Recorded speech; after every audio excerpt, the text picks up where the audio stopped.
Една година откако беше избран за претседател на Собранието, за неговата ефикасност, очекувањата, но и други теми, денеска разговараме со претседателот на Собранието, господинот Талат Џафери. Господине Џафери, во оваа година имавте паузи во работата на Собранието, бојкот на опозицијата, закочени седници. Лично, како сте задоволен од работата на Собранието? Па лично можно да бидам задоволен од работата на Собранието во смисла на тоа што Собранието нема паузи, него има реорганизација на седниците на Собранието и во тој контекст седниците се редовни и ги исполнуваат потребите за сите материјали што стигнуваат и пристигнуваат во Собранието во соодветен рок кој што е пропишано по деловникот, се стават на дневен ред и се поминуваат. Фактот што опозицијата едно време не беше во Собранието е веќе познато дека по одлука на партијата, односно на ВМРО-ДПМНЕ, како политичка одлука заради солидарноста со пратениците кои беа притворени поради настаните прошлата година, тие се решиле до определено време додека не се пуштаат во домашен притвор или додека не се пуштаат од притвор пратениците, нема да учествуваат во работата на Собранието и тоа така се случи. Значи по решавањето на прашањето на пратениците притворени по настаните и за настаните, ВМРО-ДПМНЕ се врати во Собранието. Споменавте реорганизација на Собранието. Еве, неделова што поминува, немаше ниту една пленарна седница на Собранискиот дневен ред, нешто што во претходните состави не беше честа ситуација. Зошто се прават волкави паузи во пленарните седници?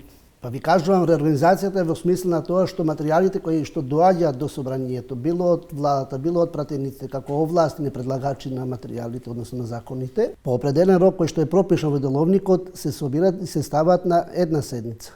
И во таа смисла, до наредниот период, дека не се исполнат условите за нова седница, не може да се свика седница. Во таа смисла, значи, реорганизацијата и седниците не трајат како што претходно трае со денови во смисла на она што беше дебата, па една седница траеше околу 10 дена и имате ситуација да Собранието морало да работи на пленарна седница секој ден. Значи разликата е во тоа што седниците, материјалите, значи, се собираат по однес на рокот и се поставуваат во една седница, за да не мора материјали кои што им одминуваат рокот да се стават на посебна седница и да се има потреба од повише седници. Од таа причина е реорганизацијата во седниците. Во прегледот мојот пратеник за периодот од јули до декември лани е наведено дека се донесени вкупно 32 закони. За ист период, например, во 2015 година се донесени 395 закони. Од каде волкава разлика? Зошто 2015 година за ист период волку се носеле закони, а сега? Добро, ако рачунате изборот на влада за доснувањето на конституирањето на Собранието и сиот период, значи, кој што следеше за изборите локални, тоа се све ситуации кои што влијаеше врз работата на Собранието. Во тој контекст, во рамките на оно што беше за работа на Собранието, се донесени онолку закони колку што имало во постапка и во процедура од соодветните овластени предлагачи на законите.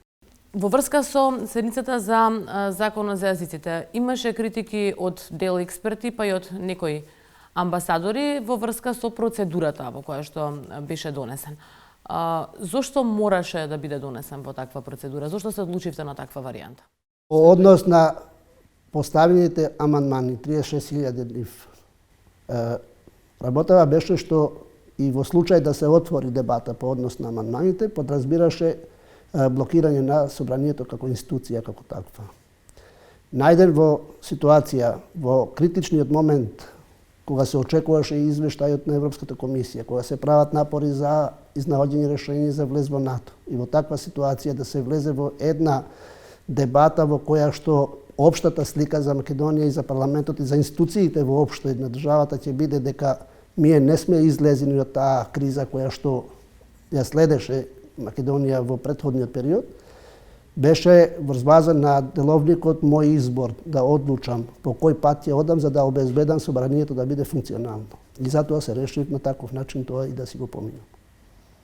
За да обезбедам функционалност на институцијата, впрочем, при превземање на должност, ако се реферирате на изјавата прва која што сум ја дал овде, сум ветен дека јас ќе обезбедам све што е во рамки на деловникот да Собранието биде функционално до крајот. Господин Џафери, што се случува со законот за јазици сега? До каде е процедурата?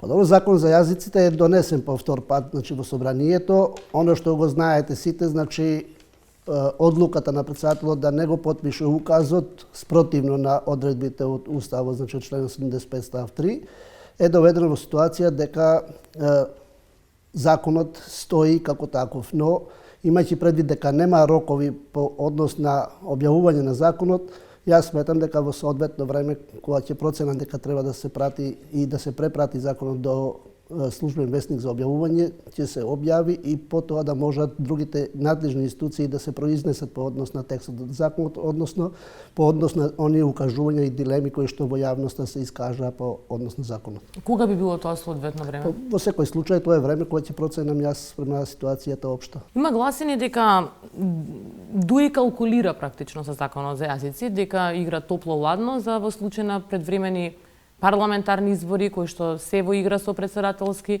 тогаш да го извади повторно и да го направи тема законот. Па ја не би сакал да коментирам сега тоа што вие го нотирате, ја не сметам дека е тоа став на ДУИ, тоа не сметам дека е калкулирање на ДУИ на било која од политичките партии овде, затоа што законот е веќе донесен по втор пат и нема каква калкулација да може да се направи по однос на тоа.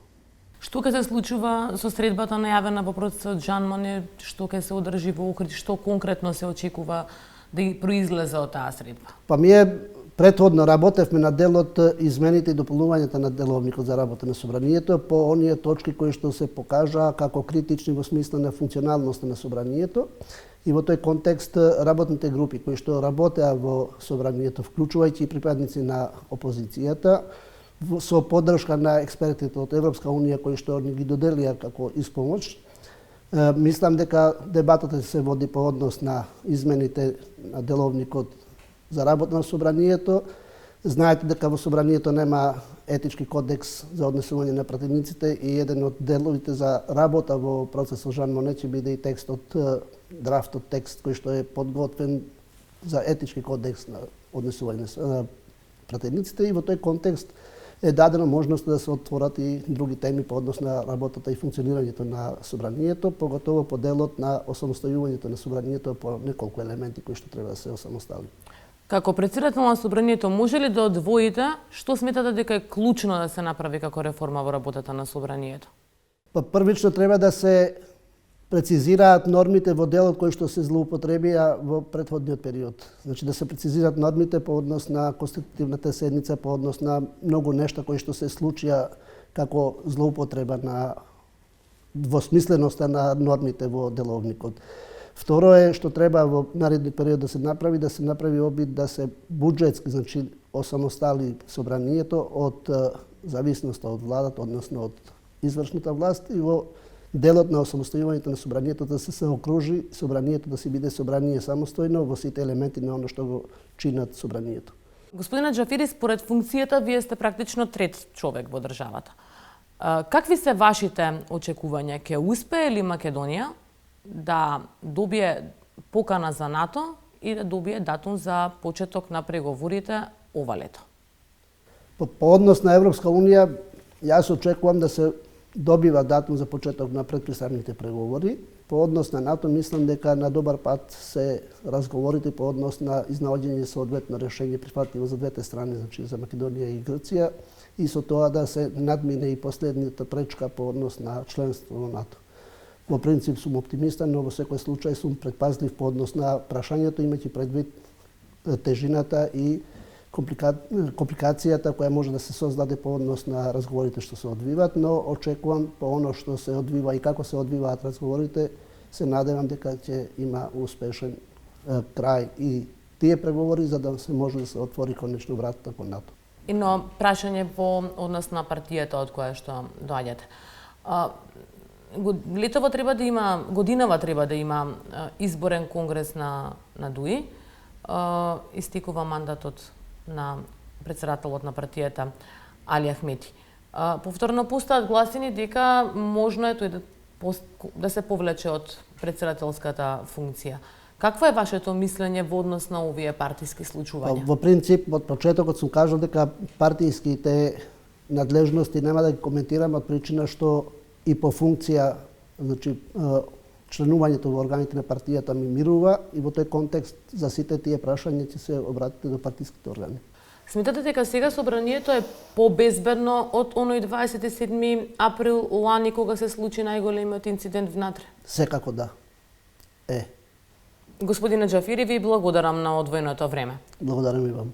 Тоа беше се во неделното интервју на Радио Слободна Европа. Довидување до следната недела.